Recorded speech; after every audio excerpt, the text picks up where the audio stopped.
ಹೊಸ ತಿರುವು ಪಡೆದುಕೊಂಡ Ricky Rai case.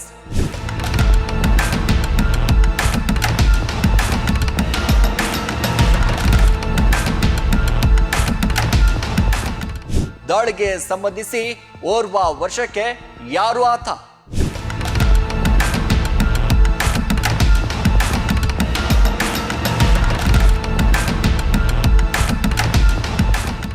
Ricky Rai ಮೇಲೆ ನಡೆದ ಗುಂಡಿನ ದಾಳಿ ಪ್ರಕರಣ ಫೇಕಾ?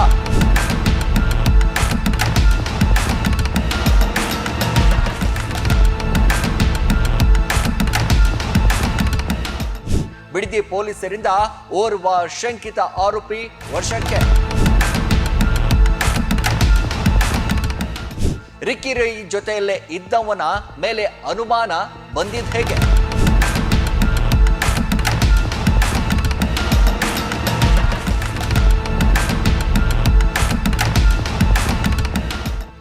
ಒಬ್ಬೊಬ್ಬರಿಂದ ಒಂದೊಂದು ರೀತಿ ಹೇಳಿಕೆ. ಆಗಿದ್ದೇನು? ವಿಠಲ್ ಬಹುಕಾಲದವರೆಗೆ ರಿಕ್ಕಿ ರೈ ಗನ್ಮ್ಯಾನ್ ಆಗಿದ್ದ. ಅನಾರೋಗ್ಯದ ಹಿನ್ನೆಲೆ ರಿಕ್ಕಿ ಫಾರ್ಮ್ ಹೌಸ್ನಲ್ಲಿ ಸೆಕ್ಯೂರಿಟಿ ಕೆಲಸ. ನನ್ನ ಮೇಲೆ ದಾಳಿ ಮಾಡಿಸಿದ್ದು ಅವರೇ ಎಂದ ಡಾನ್ ಮುತ್ತಪ್ಪ ರೈ ಮಗ.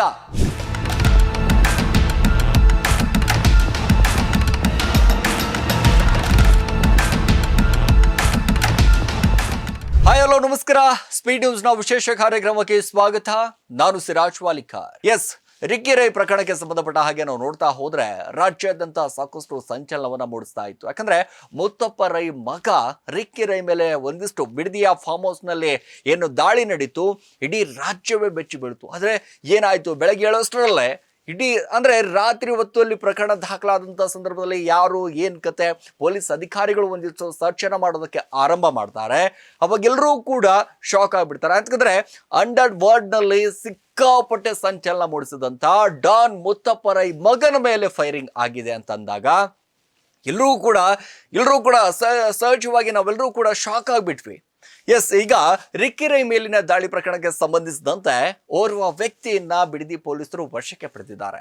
ರಿಕ್ಕಿ ರೈ ಬಹುಕಾಲದ ಗನ್ ಮ್ಯಾನ್ ಆಗಿದ್ದಂತಹ ವಿಠಲ್ ಅನ್ನ ನಿನ್ನೆ ರಾತ್ರಿ ಪೊಲೀಸರು ವಶಕ್ಕೆ ಪಡೆದುಕೊಂಡಿದ್ದಾರೆ. ಇನ್ನು ಗನ್ ಮ್ಯಾನ್ ನಿಂದಲೇ ಕೃತ್ಯ ನಡೆದಿತ್ತಾ ಎಂಬ ಶಂಕೆಯೂ ಕೂಡ ವ್ಯಕ್ತವಾಗಿದೆ. ಘಟನೆ ನಡೆದಂತಹ ದಿನ ವಿಠಲ್ ಗೌಡ ರಹಸ್ಯವಾಗಿ ಮಾತನಾಡಿರುವಂತಹ ಮಾಹಿತಿ ಒಂದಿಷ್ಟು ಲಭ್ಯವಾಗಿದೆ ಅಂತೆ.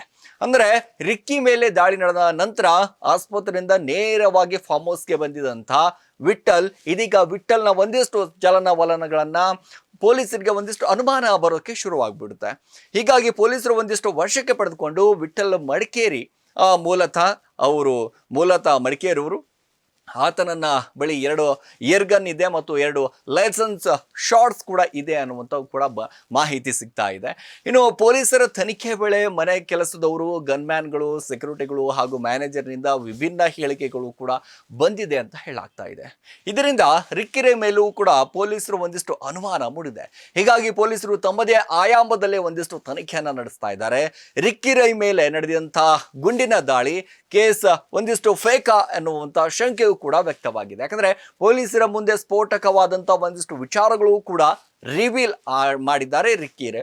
ಆಸ್ತಿ ವಿಚಾರಕ್ಕೆ ಗುಂಡಿನ ದಾಳಿ ಆಗಿದೆ ಅಂತ ಒಂದಿಷ್ಟು ಆರೋಪವನ್ನ ಮಾಡ್ತಾ ಇದ್ರು. ಸಹಜವಾಗಿ ಎಲ್ಲರೂ ಕೂಡ ಅನ್ಕೊಂಡಿದ್ವಿ ಯಾಕೆ ದಾಳಿ ಆಯ್ತು, ಏನಾದ್ರೂ ಹಳೆ ವೈಷಮ್ಯ ಏನಾದ್ರೂ ಇದೆಯಾ, ಯಾರಾದ್ರೂ ಇದರ ಹಿಂದೆ ಕೈವಾಡ ಇದೆಯಾ, ಮತ್ತೊಂದು ಕಡೆ 2ನೇ ಪತ್ನಿ ಅವರಿಂದ ಈ ರೀತಿ ಕೈವಾಡ ನಡೀತು ಅನ್ನುವಂಥ ಆರೋಪಗಳು ಎಲ್ಲವೂ ಕೂಡ ಕೇಳಿ ಬರ್ತಾ ಇತ್ತು. ಸೊ ಪೊಲೀಸರ ಮುಂದೆ ಸ್ಫೋಟಕ ವಿಚಾರಗಳು ಕೂಡ ಇದೀಗ ರಿವೀಲ್ ಮಾಡಿದ್ದಾರೆ ರಿಕ್ಕಿ ರೈ. ಸೊ ಆಸ್ತಿ ವಿಚಾರಕ್ಕೆ ಗುಂಡಿನ ದಾಳಿ ಆಗಿದೆ ಅಂತ ಹೇಳಿದ್ದಾರೆ. ನನ್ನ ಮೇಲೆ ನಡೆದಂತ ಈ ದಾಳಿ ಹಿಂದೆ ರಾಕೇಶ್ ಮಲ್ಲಿ, ಅನುರಾಧ, ನಿತೀಶ್ ಶೆಟ್ಟಿ, ವೈದ್ಯನಾಥ್ ಅವರು ಕೈವಾಡ ಇದೆ ಅಂತ ನೇರವಾಗಿ ಅವರ ಮೇಲೆ ಆರೋಪವನ್ನ ಮಾಡಿದ್ರು. ನಾನು ರಷ್ಯಾದಲ್ಲಿದ್ದೆ, ಜಮೀನು ವಿವಾದ ಸಂಬಂಧ ಕೋರ್ಟ್ನಲ್ಲಿ ಕೇಸ್ ಇದ್ದ ಕಾರಣ ನಾನು ಮತ್ತೆ ಎಲ್ಲರೂ ಕೂಡ ರಷ್ಯಾಗೆ ಬಂದ್ವಿ ಬೆಂಗಳೂರಿನಿಂದ. ಅಂತಂದ್ರೆ ರಷ್ಯಾದಿಂದ ಬೆಂಗಳೂರಿಗೆ ಬಂದಿದ್ದೇವೆ. ಅಲ್ಲದೆ ನಾನು ಬೆಂಗಳೂರಿಗೆ ಬಂದಾಗ ಹೆಚ್ಚಾಗಿ ಸದಾಶಿವನಗರದಲ್ಲಿ ಹಾಗೂ ಅಥವಾ ಬಿಡದಿಯಲ್ಲಿ ಇರುತ್ತೇನೆ. ಯಾಕಂದ್ರೆ 2 ಮನೆಗಳು ಇರೋದ್ರಿಂದಾಗಿ ಆಲ್ಮೋಸ್ಟ್ ನಾನು ಜಾಸ್ತಿ ಬಿಡದಿಯಲ್ಲಿ ಮನೆಗಳಲ್ಲಿ ಉಳ್ಕೊಳ್ಳುತ್ತೇನೆ. ಸೊ ನಿನ್ನೆ ಬಿಡದಿಯ ಸದಾಶಿವನಗರದಿಂದ ಮನೆಗೆ ಹೋಗ್ತಿದ್ದ ವೇಳೆ ನನ್ನ ಮೇಲೆ ದಾಳಿ ನಡೆದೋಗ್ಬಿಟ್ಟಿದೆ. ಬುಲೆಟ್ ತಗುಲಿ ಗಾಯಗೊಂಡಿದ್ದಂತಹ ನನ್ನನ್ನ ಕಾರು ಚಾಲಕ ಹಾಗೂ ಸ್ನೇಹಿತರು ಆಸ್ಪತ್ರೆಗೆ ಸೇರಿಸಿದ್ದಾರೆ ಎಂದು ರಿಕ್ಕೆರೆ ವಿವರವಾಗಿ ಸಂಪೂರ್ಣವಾಗಿ ಹೇಳಿದ್ದಾರೆ. ಮತ್ತೊಂದು ಕಡೆ ಈ ಘಟನೆ ಸಂಬಂಧ ರಿಕ್ಕೆರೆ ಕಾರು ಚಾಲಕ ಬಿಡದಿ ಪೊಲೀಸರಿಗೆ ಒಂದು ಠಾಣೆಯಲ್ಲಿ ಒಂದಿಷ್ಟು ದೂರನ್ನು ದಾಖಲಿಸ್ತಾರೆ. ಅದಾದ ನಂತರ ರಿಕ್ಕೆರೆ ಹೇಳಿದಂತೆ ಈ 4 ವಿರುದ್ಧ ಒಂದಿಷ್ಟು FIR ಕೂಡ ದಾಖಲಾಗುತ್ತೆ. ಆರೋಪಿಗಳ ಫೋನ್ ಸ್ವಿಚ್ ಆಫ್ ಮಾಡಿಕೊಂಡಿದ್ದಾರೆ ಅಂತ ಹೇಳಲಾಗುತ್ತೆ. ಇದೇ ಕೇಸನ್ನ ಆರೋಪಿಯಾದಂತ ಅನುರಾಧ ಸದ್ಯ ವಿದೇಶದಲ್ಲಿದ್ದಾರಂತೆ. ನೋಡಿ, ಈ ವಿಚಾರಕ್ಕೆ ಸಂಬಂಧಪಟ್ಟ ಹಾಗೆ DK ಶಿವಕುಮಾರ್ ಅವರು ಕೂಡ ಅವತ್ತು ಮಾತಾಡಿದ್ರು. ಸೊ ಹಾಗಾದ್ರೆ DK ಶಿವಕುಮಾರ್ ಅವರು ಏನ್ ಹೇಳಿದ್ರು ಹಾಗಾದ್ರೆ ಅಂತ ನಾವು ನೋಡ್ತಾ ಹೋದಾಗ, ಶಿವಕುಮಾರ್ ಅವರು ಒಂದಿಷ್ಟು ಆಸ್ಪತ್ರೆಗೆ ಚಿಕಿತ್ಸೆ ಪಡೆಯುತ್ತಿರುವಂತಹ ಸಂದರ್ಭದಲ್ಲಿ ರಿಕ್ಕೆರೆ ಅವರಿಗೆ ಕರೆ ಮಾಡಿ ಆರೋಗ್ಯ ವಿಚಾರಕ್ಕೆ ಸಂಬಂಧಪಟ್ಟ ಹಾಗೆ ಆರೋಗ್ಯ ಬಗ್ಗೆಯೂ ಕೂಡ ವಿಚಾರಣೆಯನ್ನ ಮಾಡಿದ್ದಾರೆ. ಈ ಬಗ್ಗೆ ಸ್ಪಷ್ಟವಾಗಿ ನೀಡಿರುವಂತಹ DK ಶಿವಕುಮಾರ್ ಅವರು, ನಾನು ಯಾರಿಗೂ ಯಾವ ಫೋನ್ ಕರೆಯೂ ಕೂಡ ಮಾಡಿಲ್ಲ ಅಂತ ಅಂದಿದ್ದಾರೆ. ಈ ಘಟನೆ ನಮ್ಮ ಜಿಲ್ಲೆಯಲ್ಲಿ ನಡೆದಿರೋದ್ರಿಂದಾಗಿ ಕಾನೂನು ಚೌಕಟ್ಟಿನಲ್ಲಿ ಕೆಲಸ ಮಾಡುವಂತೆ ಪೊಲೀಸರಿಗೆ ಒಂದಿಷ್ಟು ಸೂಚನೆಯನ್ನ ಕೊಟ್ಟಿದ್ದೇನೆ ಅಂತ DK ಶಿವಕುಮಾರ್ ಅವರು ಹೇಳಿದ್ದಾರೆ. ಸೊ ಒಟ್ಟಾರೆಯಾಗಿ ನಾವು ನೋಡ್ತಾ ಹೋದ್ರೆ ಈಗ ಅಂತಂದ್ರೆ ಕಳೆದ 10-15 ವರ್ಷಗಳಿಂದ ನಿರಂತರವಾಗಿ ಗನ್ಮ್ಯಾನ್ ಆಗಿ ಕೆಲಸ ಮಾಡ್ತಾ ಇದ್ದಂತ ವಿಠಲ್ ಅನ್ನುವಂಥ ಗನ್ಮ್ಯಾನು ಯಾಕೆ ಅವನ ಚಲನವಲನಗಳು ಸಂಪೂರ್ಣವಾಗಿ ಅಂತಂದ್ರೆ ಒಂದಿಷ್ಟು ಶೂಟ್ ನಡೆಯುವಂತ ಸಂದರ್ಭದಲ್ಲಿ ಫಾರ್ಮ್ ಹೌಸ್ನಿಂದ ಹೊರಗಡೆ ಹೋಗಿದ್ರಂತೆ. ಅದಾದ ನಂತರ ಶೂಟ್ ಆದ ನಂತರ ಒಂದಿಷ್ಟು ಏನು ಫೈರಿಂಗ್ ಆಗುತ್ತೆ, ಫೈರಿಂಗ್ ಆದ ನಂತರ ಮತ್ತೆ ವಿಠಲ್ ಫಾರ್ಮ್ ಹೌಸ್ಗೆ ಬರ್ತಾರಂತೆ. ಸೊ ಯಾರ್ಯಾರಿದ್ರು, ಏನೇನು ಕತೆ, ಮ್ಯಾನೇಜರ್ ಆಗಿರ್ಬೋದು, ಅಲ್ಲಿರುವಂಥ ಸೆಕ್ಯೂರಿಟಿ ಗಾರ್ಡ್ಗಳಾಗಿರ್ಬೋದು, ಮನೆ ಕೆಲಸದವರಾಗಿರ್ಬೋದು, ಎಲ್ಲರೂ ಕೂಡ ಒಂದಿಷ್ಟು ವಿಚಾರಣೆಯನ್ನು ಮಾಡಿದಂಥ ಸಂದರ್ಭದಲ್ಲಿ ಒಬ್ಬೊಬ್ಬರು ಬೇರೆ ಬೇರೆ ರೀತಿಯಾದಂಥ ಒಂದಿಷ್ಟು ಹೇಳಿಕೆಗಳನ್ನು ಕೊಡ್ತಾ ಇದ್ದಾರೆ ಅಂತೆ. ಪೊಲೀಸರಿಗೆ ಒಂದಿಷ್ಟು ಅನುಮಾನ ಬರುತ್ತೆ, ಯಾಕಂದರೆ ಇದು ಎನ್ಕೌಂಟ್ರು ಫೇಕಾ ಅಥವಾ ನಿಜಾನ, ಏನು ಕತೆ ಇದು ಅನ್ನುವಂಥದ್ದು ಕೂಡ. ಯಾಕಂದರೆ ಪೊಲೀಸ್ ಅಧಿಕಾರಿಗಳು ಸಂಪೂರ್ಣವಾಗಿ ತನಿಖೆ ಮಾಡುವಂಥ ಸಂದರ್ಭದಲ್ಲಿ ಎಲ್ಲ ಆಯಾಮಗಳಿಂದ ತನಿಖೆ ಮಾಡ್ತಾರೆ. ಸೊ ಇವ್ರು ಯಾವ ರೀತಿ ಹೇಳ್ತಾ ಇದ್ದಾರೆ,